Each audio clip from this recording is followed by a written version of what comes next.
If you're asking a young person to put their life at stake for their country or for their team, there is a lot of getting buy-in there. There's a lot of training, there's a lot of practice, there's just a lot of getting somebody's head into that right space. And a lot of that applies to business too. So how do you motivate people? How do you get them to believe in their team? How do you help them feel like they're part of something bigger than themselves? That totally applies. Now, there's a thing as a pilot, it's called a cross-check. And so you're looking at your airspeed, and you're looking at your altitude, and you're looking at your attitude, left, right, whatever. You're looking at your navigation, and you're sort of like, cross-checking around to make sure that all these things are there. And I find that this plays a major role in a small business, because if you take your eyes off of something for too long, all of a sudden you're upside down. This is the unfiltered truth about entrepreneurship. Raw, no BS, no sugarcoating. Welcome to Entrepreneur Intel. I'm your host, Wes Matthews. Each episode, we'll learn from experienced founders and uncover the top 5% learnings that led to their success in all things personal, family, and business. This show is sponsored by Stealth Consulting, delivering clear marketing strategies, ROI, and no surprises. I am really excited for today's guest. I want to introduce the guest today because there's some really cool things here. Number one, you've been married for 32 years. That's amazing. Your business was back-to-back Inc. 5000, which is no easy feat. And I think one of the coolest things is the 31 combat missions as an Air Force pilot. And you've also written a book. So super excited to introduce the guest today, Brian Doyle. Welcome. Thank you so much for coming on. Thanks for having me. So I want to start because you have a really interesting business. So I think it makes the most sense for you to talk about Holden Advisors and like the market you serve. I just want to set the stage there and then kind of go from there if that's okay. Absolutely. So we improve the profitability of our B2B clients by improving their pricing power. And when I say pricing power, I mean two things. One is the value-based pricing strategy that enables them to get paid for the value that they create for their customers. That's number one. Number two is price implementation. So how do you take that pricing strategy to market in a way that your sales team believes in it, they can validate it with your customers, and you don't lose any customers as you go roll out this new pricing strategy? That's what we call pricing power. So walk me through, talk to me like I'm in 8th grade and I'm like, that sounds amazing, but like what does that actually mean? Is it manufacturing? Like I'm in Detroit, Michigan, outside Detroit, like big manufacturing auto town, right? Is it suppliers or like what type of manufacturing specifically? Yeah, so and we work across the B2B landscape. Your example of manufacturing is a great one. So on the price setting side, the price strategy side, what we're doing is we're figuring out, okay, you do certain things when you sell your product and service to your customers. And at its highest level, that means you're helping them increase their revenue, you're helping them decrease their costs, and or you're helping minimize their risk. And so what we're going to do is get under the covers and help you figure out what is that true value. So if you're selling parts into an automaker, how do those parts enable them to sell more cars? How do you do it in a manner that makes them more efficient and they save money in their process? And maybe thirdly, how is it that your supply chain is so reliable and you keep maybe all of those parts and deliver them just in time when the automaker needs them, so that there's like almost no risk in the supply chain? And so those are maybe three elements in that scenario where we could quantify and say, Wes, when we sell these things to you and then you in turn, sell them to your customers, you make a ton more money and a ton more profit because of what we do. We're going to share some of that value with you. So we're going to charge this much, you're going to make that much.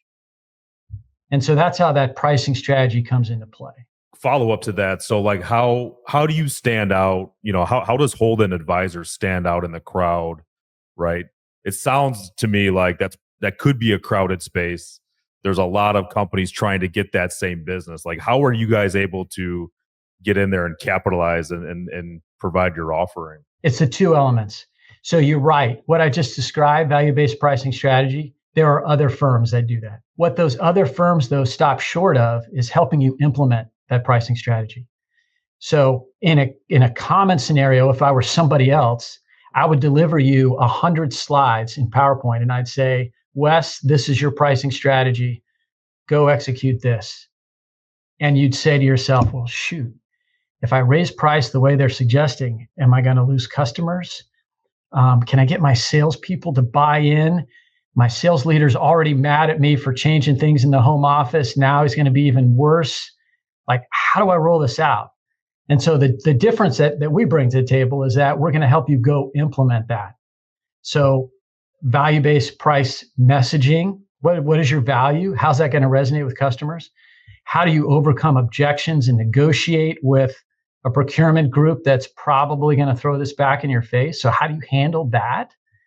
And basically, how do you do it in a manner that if you want to retain those customers, you can retain them, but you still get that price that we figured out and helped you, decide that this is in fact what I want to go to market with. What's the timetable for that, right? I mean, there's a lot that you guys have to impact there, right? Like impact change across the entire organization. I mean, you're talking about salespeople from all the way to leadership to the CEO. Like, what is a typical time frame that you guys start to engage to?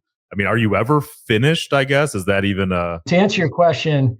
Generally speaking, it's 3 to 4 months. Okay. So these things don't have to happen in sequence. We can start running some things in parallel to make this all work in a shorter time frame. There are clients that ask us to stick around and, hey, can you do the next level of what we would refer to as capability building? Can you help our sales team get to the next level and then the next level and the next level? That absolutely happens. But Wes, I have no desire to set up a cubicle in my client's office space and live there for the rest of my life. I know some consultants, that's like the goal is like to never leave. I have no desire to do that. Part of what makes my job cool is I get to work with lots of different clients. And so I want to set them up for success, share that knowledge. If they want us to continue, awesome, but they don't need us to. One space that we do potentially continue is you lay all this out and they go, that's fantastic. That's a 95% solution. But I got a big negotiation coming up with Amazon. Can you help me with Amazon? And it's like, yep, let's do that one together. And then, it's sort of a show one, do one, and then, they can teach one on their own afterward. Help me understand where companies why don't they do this internally, right? Like what levers, how do they even know to look at this externally versus bringing this internally to guide them through this, right? Because you're talking about large companies, right? I mean, what's an average size company that you're working with in terms of revenue? Our ideal client profile is $100 million and up. Sometimes if it's PE owned and funded, we'll go a little bit smaller than that and it still makes sense. But, generally in that space. And we do, we have clients right now that are 5 billion in revenue.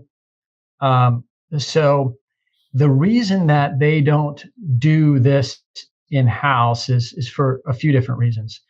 One is there is lack of clarity around the value that they actually provide. There's some internal debate. They're not exactly sure. They feel like they're leaving money on the table, but they're not sure.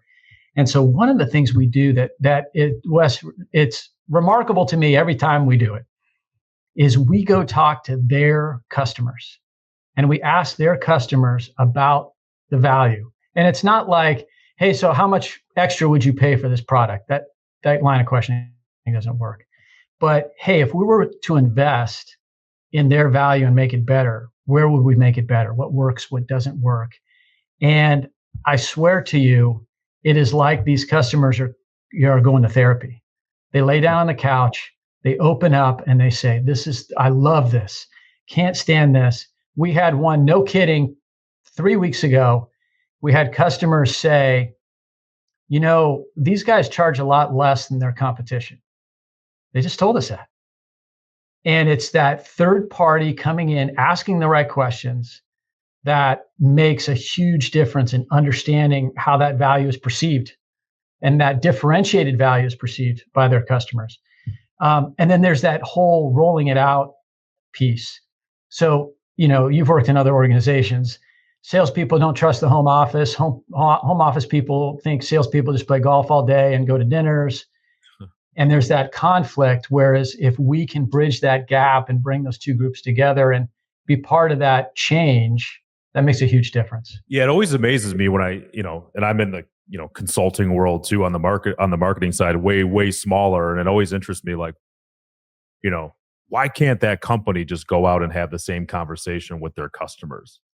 Is it just because they have blinders on, or it's just not, help me understand how you identified that problem at that scale to create your company, right? I mean, you obviously identified that there's this reoccurring problem and you can create a company to solve it. So when did you first discover that? After my Air Force career, I went to General Electric, GE Capital specifically, and then some of its offspring. And I saw it there. I was a individual contributor salesperson. I was a sales leader. I led a marketing group. And I saw that, number one, salespeople are never going to come back and say, hey, the reason we lost that deal is because I wasn't sharp enough. I didn't say the right things. I didn't quantify our value. No one's going to say that. They're going to say, oh, this price, man, we're too expensive. That's how we lost it. So you're not getting a straight story from them. Also, even if you have, say, a senior leader go talk to customers, a lot of times those customers don't want to badmouth the salesperson. So they repeat that same story. They're good people. They come by. Yeah, everything's fine. It just, we got other priorities right now. We can't do this deal with you. It's like, is that the truth? It could be. It's probably not. If you were really important, a senior leader at your customer would find the budget. So what's going on?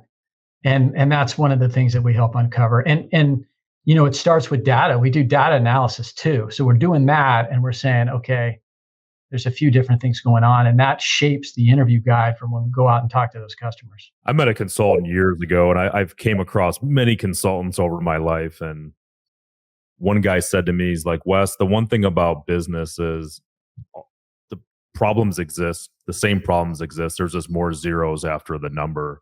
I mean, do you find, you're talking over $100 million company, right? Is it the same similar problems, just kind of a 10x problem, or are they exponentially different problems that you see working with a $100 million, $5 billion, a year company versus a $10 million, $20 million company? There's definitely commonalities. I'll tell you some of the major differences between small and big. When we are working with PE-owned portfolio companies, there are some additional dynamics where a PE fund operating partner says we bought this company to grow. This is my job to help them grow. I'm managing 10 different companies. I got to get these guys going. And the company they bought, that portfolio company, is maybe led by a founder who's been successful for 20 years. He or she doesn't want to alienate customers who are their friends that they've worked with for years. They don't want to wreck their business. And so there's this disconnect between the PE fund, the operating partner, and the CEO or the founder. So that's a dynamic that typically doesn't play out at the big companies. At the big companies, there's oftentimes so much scale and so many products that now there's a challenge of, where do I start? Shoot, it feels like I'm going to boil the ocean if I change pricing. Like, should I just do it in the US versus Asia? Should I just do it with these products and not those products? So that's the sort of different challenge there. You kind of mentioned something I want to touch on, introducing you. You had 31 combat missions, which I'm sure there's a lot to unpack there, but I want to kind of keep it focused on, how did you transition from that to becoming an entrepreneur, and how much of that impacts your day-to-day in your life now? 10 years, active duty Air Force as a C-17 pilot, as you said, commanded 31 combat missions in Kosovo. If those who aren't familiar, Kosovo refugees, about 1 million or 2 million of them, being shelled and attacked and genocide. And so we were there to protect them and flying down every night to to do that. Um, so how do you? What's the windy road between there and what I'm doing now? The first step I took was I really wanted to apply some of those Air Force leadership lessons that I'd learned in business, and it felt like General Electric was a good first steps. Big giant company, lots of process. If you're going to have a company that is similar to the military, that's probably a decent transition, or defense contractor would be the same way. So that was kind of the first step to start learning business and where the pros and cons are and the differences, and then move from there into in the entrepreneurial space. To answer your question, Wes, in terms of like what lessons to apply, I mean, there's a bunch. Number one is it's not an emergency unless lives are at stake. And that's a phrase I use a lot because it is easy to think, oh my God, the world is ending. What am I going to do? This customer's complaining, or we got this other thing going on. There's 5 customers at the same time. How do we handle this? Having been shot at, I can tell you that that is an emergency, or I've been on fire too. If the jet's on fire, that is an emergency. Trying to deliver something for the client is important, but it's not an emergency. So I think there's things like that. I think another thing is this balance of mission and people. So we've all watched everything from Full Metal Jacket to every other war movie where there's undoubtedly some person saying, and that's an order. And we all think that, like in the military, all we have to do as leaders is say, and that's an order, and the person goes to do something. But if you're asking a young person to put their life at stake for their country or for their team, there is a lot of getting buy-in there. There's a lot of training. There's a lot of practice. There's just a lot of getting somebody's head into that right space. And a lot of that applies to business too. So how do you motivate people? How do you get them to believe in their team? How do you help them feel like they're part of something bigger than themselves? That totally applies. And so that's probably a couple places that the transition helped me quite a bit. I have a good friend who he was a commercial pilot for years, and now he's into real estate, doing really, really well. And he flies a King Air plane. And I went flying with him one day, and he had a laminated sheet. He's one of the most intelligent people I know. Very process driven, just very calculated. And, we're in the plane and he's kind of going through this sheet and like checking stuff off. And I said, you've done this a million times. And you're like one of the smartest guys I know. Like, I'm a visionary entrepreneur. Like, I would just get in and go. That's probably why I don't have a pilot's license. But he's like, this is my routine. Like, I have to do this. And there's certain dials and things he's doing. And I found that fascinating because I'm like, man, business is very much like that. Like, how are you setting the dial? I use this analogy in my business all the time of, if the dials are just set off a little bit, like you might not end up in Kosovo, like it could be catastrophic, right? So super important to check the dial, the process. So just out of curiosity, I mean, how important is process for you for Holden Advisors and how you approach business? Because we've got a lot of visionary entrepreneurs, a lot of entrepreneurs, but I think a lot of them are ideas and strategy. But I want to talk a little bit about that execution piece, because ChatGPT will give you the best idea. You can get 100 of them today from AI or in a visionary's brain. But to me, it's all about that execution. Well, you need both, right? Yeah. And that's what makes us successful, is that I have people on my team who are those visionary types who are coming with 10 ideas before breakfast. And I need that. And then what they need from me is what you were just suggesting is process. And so it's like, okay, we can't do 10 things at once. We can maybe do one thing at once. How are we going to do that? And let's talk about the steps to go execute it, one. And then two, there's a thing as a pilot, it's called a cross check. And so you're looking at your airspeed, and you're looking at your altitude, and you're looking at your attitude, left, right, whatever. You're looking at your navigation, and you're sort of like, cross-checking around to make sure that all these things are there. And I find that this plays a major role in a small business, because if you take your eyes off of something for too long, all of a sudden you're upside down. So are we, okay, we're going after new logos, new sales. Yeah. And then, 2 weeks go by and you say, wait, if we had that conversation with an existing client about how we can help them grow into the next project, oh man, I was focused on this other thing. And so that cross check has to continue. Are there certain things you do or like you do with your team, like from that cross check perspective that resets you or gets you in your mindset? Because I look at you and you come into a company and help them identify the blind spots, come in as this third party and kind of an unlicensed therapist. And, I love all that. But like, how do you now effectively do that within your organization that you created? Because it's, what do they call it? The cobblestone kids has no shoes. Like it's one of those, like, how do you manage that? Right. So we run off of the entrepreneurial operating system, or EOS. And so that's got a lot of process built in that helps us quite a bit. So for instance, every Monday we have a level 10 meeting, that's an EOS term, where the leadership team gets together and we have a set agenda. So we talk about, we talk about our scorecard. What are our numbers? What are our leads? What are our outreach? What proposals have we sent out? Let's talk about employees and customers. Let's talk about resourcing. All those things are set agenda items in the first half an hour of a 90-minute meeting. And then the second 60 minutes, or the next 60 minutes, is what we would call IDS, or issue, discuss, solve.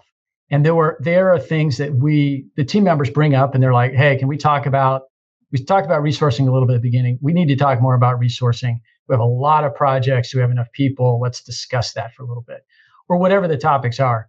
And that check-in every Monday for 90 minutes puts us, if we're not on track, it puts us back on track. And then, we go there for another 7 days. So to everybody listening, I probably mentioned Traction EOS at least 5 to 10 times a week. Like that completely changed my perspective on business. Okay. We implemented in 2014. When did you always, when you started this company, did you start it EOS or did you bring EOS after the fact? Yeah. So our founder started the company some time ago. And then when I moved into the president role, we started EOS, it might be like 4 years ago, something like that. And then when we bought the company from the founders and took over, that was absolutely how we did things. So started it a little bit before that, maybe 4 years ago. And now it's just, how we do things. Do you guys use an implementer or do you self-implement EOS? We started with an implementer, which was super important because there was varying degrees of acceptance as we started. And then we worked with him for probably 18 months and decided we could self-implement after that. And it's been working pretty well. Well, I think it's interesting that, kind of like your service offering that you deliver to your clients, sounds like you needed the same kickstart with the EOS to kind of get you guys to a point.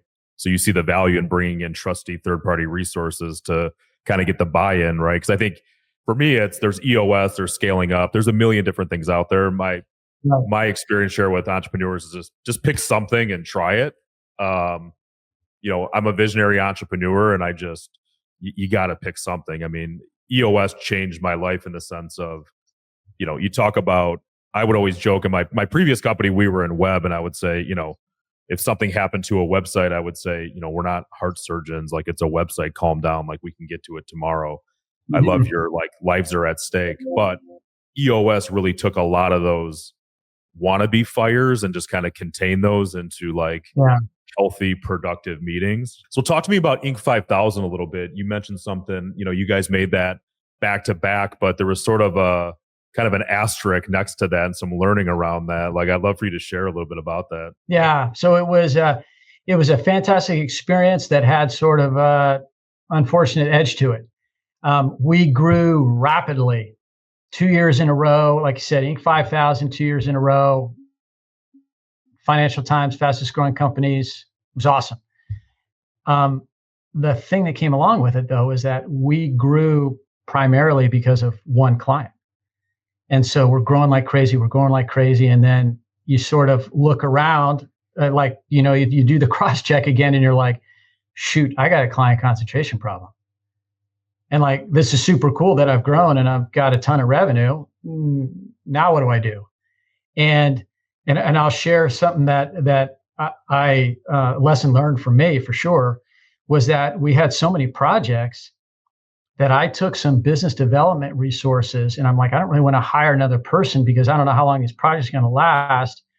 So I'll take some of my business development resources who had other skills and help. They will lead or participate on the projects. Okay, super, man. I save money, continue the revenue. Awesome.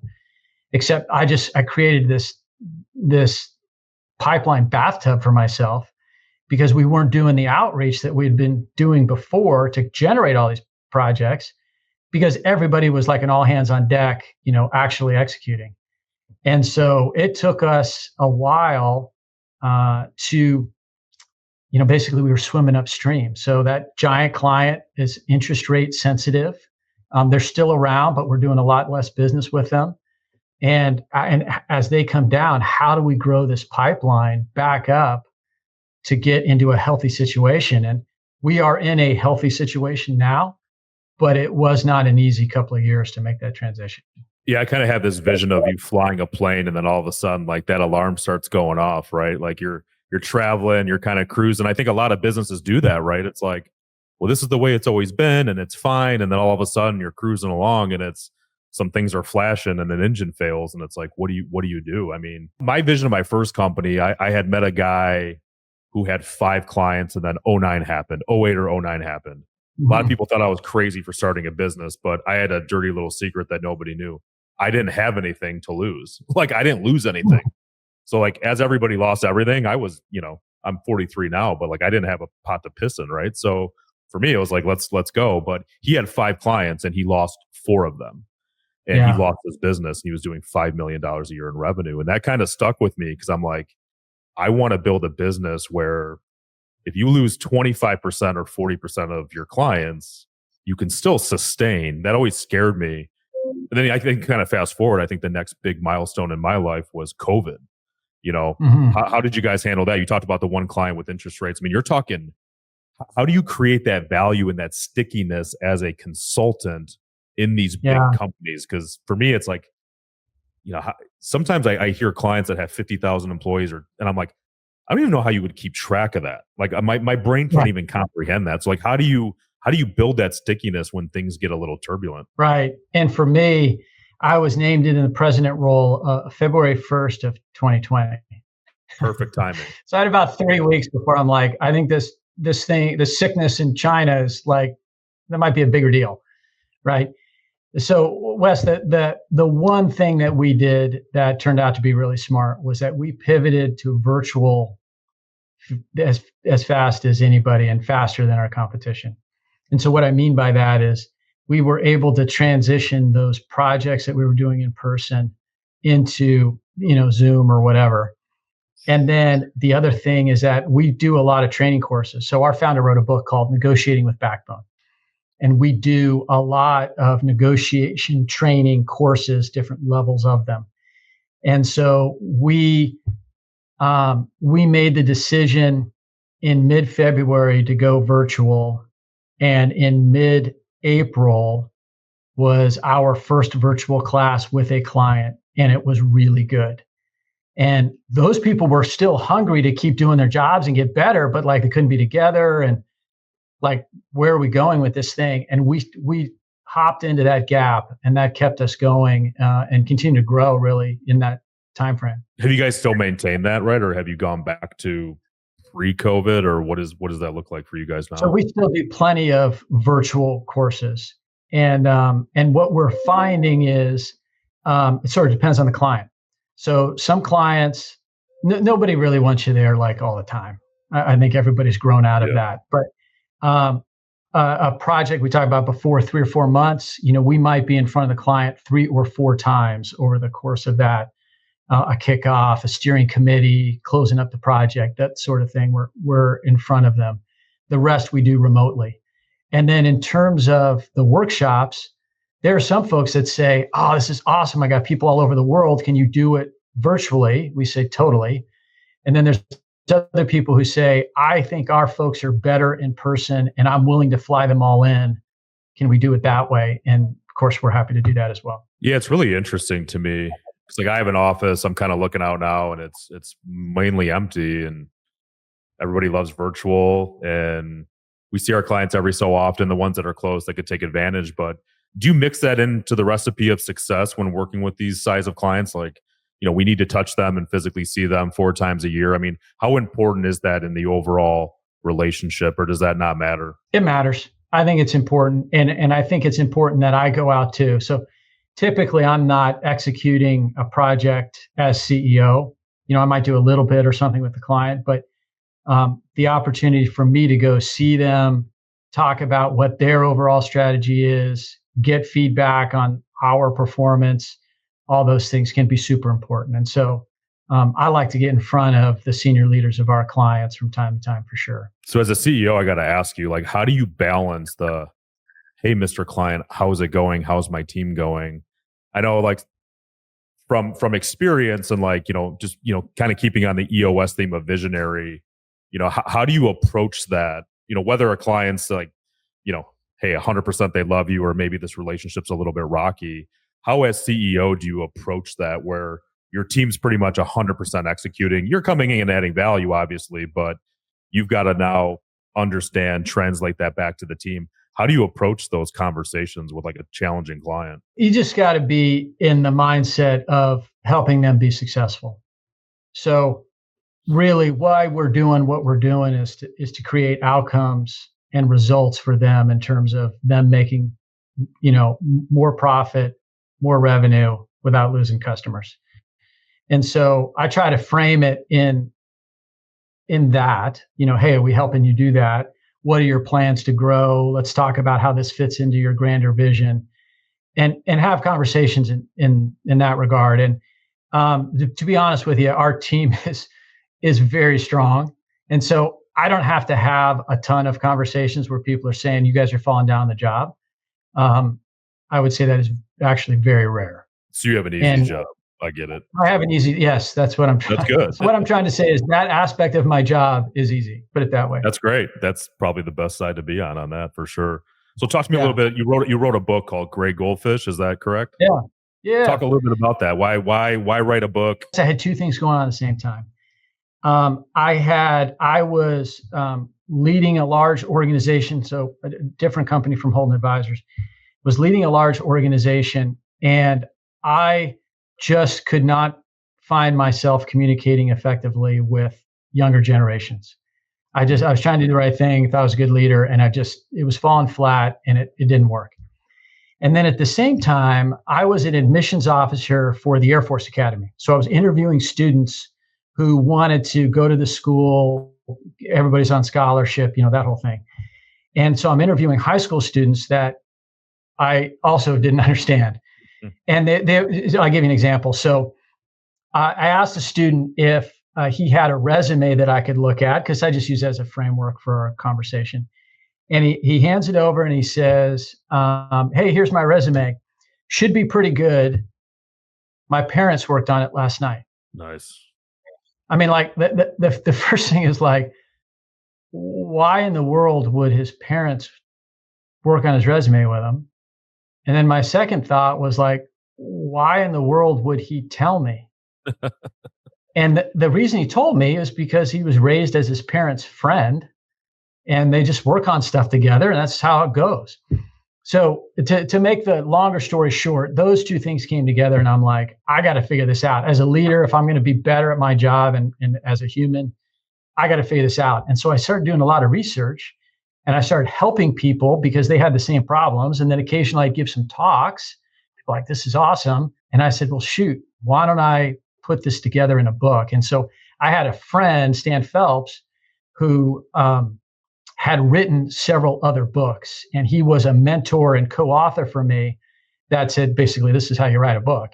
And we worked together to put together Gray Goldfish, and it's been received very well. No, that's awesome. Yesterday, we were fortunate enough to make it on Inc. 5000. My partner and I sold the business. We started in 2009. We sold it in 21. And I think we've been on Inc. 5000 every year outside of one because I forgot to put in the application and I screwed that up. But I think we've been in like 13 times or something crazy. And wow. Somebody running the program called me years ago, and I'm like a guest judge. I go to like U of M and talk in front of a group of aspiring young entrepreneurs. And yesterday I judged like a mini Shark Tank thing. these kids are like in 10th grade, 11th grade. I had a couple of realizations. One, I guess I'm a lot older than I thought I was because some of the stuff they Yeah. were talking about, I had no idea.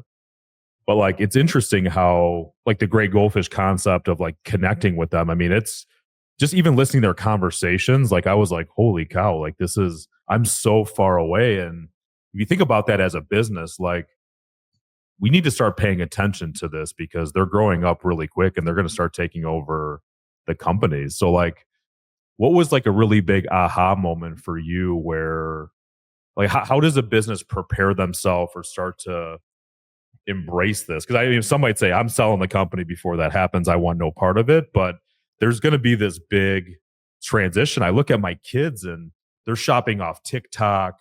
They're not going to websites. I mean, they're not doing the traditional buying habits or cycles that I'm used to. It's completely different. I think the biggest thing is we spend a lot of time thinking about that other generation, and typically in the context of the other generation is screwed up. Here's all the things that's wrong with them. We don't spend enough time looking at our own generation and thinking about the pros and cons of us. And so, as an example, I'm Generation X. This is a group of folks who were highest. Our parents had the highest divorce rates in history. Our parents got laid off, and so we have this natural distrust of institution. And so we're self-starters. We're used to doing things by ourselves. If you gave me an assignment, Wes, the best way you could manage me is to tell me what to do and then leave me alone and I'll go do it. That's what I would prefer. And so when I lead other people, that's my bias. But if I'm leading a millennial or a Gen Z person, if nothing else, their academic experience is all teams. I mean, think about how when your kids go to school, it's all these group projects. Nobody does anything on their own hardly anymore. It's like everybody's working together.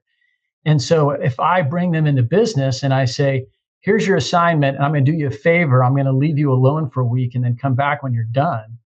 You as a younger person who has not been trained in that environment is going to think like, this sucks. I'm not getting any feedback. The person's not helping me. My parents used to help me all the time. This guy's not helping me at all. Like, this is a bad environment. And so we have to understand our own biases in order to be better leaders one direction and then more accepting in the other direction. You also, like with your experience in the Air Force, my assumption, I could be very, very wrong. It's, I'm familiar with like certain, behavioral analysis. There's Colby, there's other indexes on there. We use one here. The client has one. Do you have to be wired a specific way? And like, do you, for, whom we're talking about here, do you in your business run assessments to understand who they are, to like how to communicate with that generation? Or is it more of a blanket? For example, like, this group, you need to approach them and really hold their hand through this issue versus there's that other type. Like I'm the type of leave me alone and let me get it done. I'm more of like the Rambo. Do you use any of that in your business to be successful, or do you just sort of wing it? So I think that the first cut is, let's learn this person as an individual. Let's learn them as a human being. So I think that's the most important thing. Then the second sort of overlay to that is certainly there's this generational aspect that I was talking about. Another one I'll introduce is 5 voices. So, Myers-Briggs and DISC, and there's a million of them. I sort of like the 5 voices, one, because there's 5 of them, not 16 with letters that I have to keep track of. And I found it to be pretty true in terms of folks who are pioneers. So that's like a visionary and, not detail oriented, but sort of out there. There's connectors, there's guardians who are really detail oriented. And I find that it helps when you're dealing with somebody. Like if I want to brainstorm with a guardian, I basically have to start that conversation with, look, I just want to brainstorm. I don't want you to judge.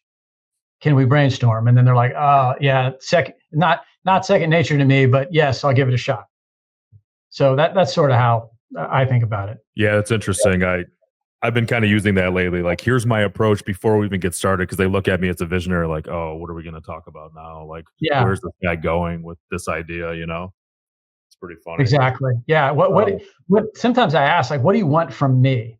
And do you want me to just listen? Do you want me to empathize? Do you want me to critique? You want me to celebrate this? And then, that usually keeps conflict from happening at least a little bit. I love that. I mean, I honestly think like that's such a great experience share. I do the same. And at first I kind of felt weird doing that, but I think number one, I think regardless if you're a pioneer, guardian, et cetera, it kind of gives that, invitation of like, oh, this person's actually listening. They care. I say it all the time. Like, how do you want me to show up as a dad, as a crazy person, as, there's so many different variations. And I feel it sets the tone down and it kind of allows the team member to be like empowered with what they're, the experience that they're about to go through versus what I've learned early on is it's still in an entrepreneurial company. What I had to come to grips with, like as the visionary, you get a lot of yes people around you because your name's typically on the check. And a lot of people tend to agree with you because they sort of work for the company. So I think, kind of having some humility as a leader and putting yourself out there like that is a huge important thing. But how can people find your book? It's interesting. Gray Goldfish. Is it on Amazon or they go to the website? Amazon. Yep. Gray Goldfish by Stan Phelps and Brian Doyle. Yeah, awesome. That's a good place to get that. And then if you're interested in a book from Holden Advisors, I would say Pricing with Confidence. And that's written by Jeet Mukherjee and Reed Holden. That's a good one. You guys have a good website. You guys have a lot of that stuff on your website at Holden, HOLDEN advisors.com. That's right. And then Brian, how can people get a hold of you if there's something there or they need some cost plus valuation based pricing and they're kind of running into some situations? What's the easiest way for people to get in contact with you? 2 ways. LinkedIn, just Brian Doyle, the Holden Advisors guy on LinkedIn. And then I'm cool with people emailing me too. So B Doyle, DOYLE, at holdenadvisors.com. Awesome. Brian, thanks so much for coming on. Really appreciate the conversation. Good luck. And I'm sure I'll talk to you soon. All right. Thanks for having me, Wes. This has been great. I appreciate it. This has been another episode of Entrepreneur Intel. Thank you for joining us. For show notes or other episodes, please visit us at entrepreneurintel.com. Until next time.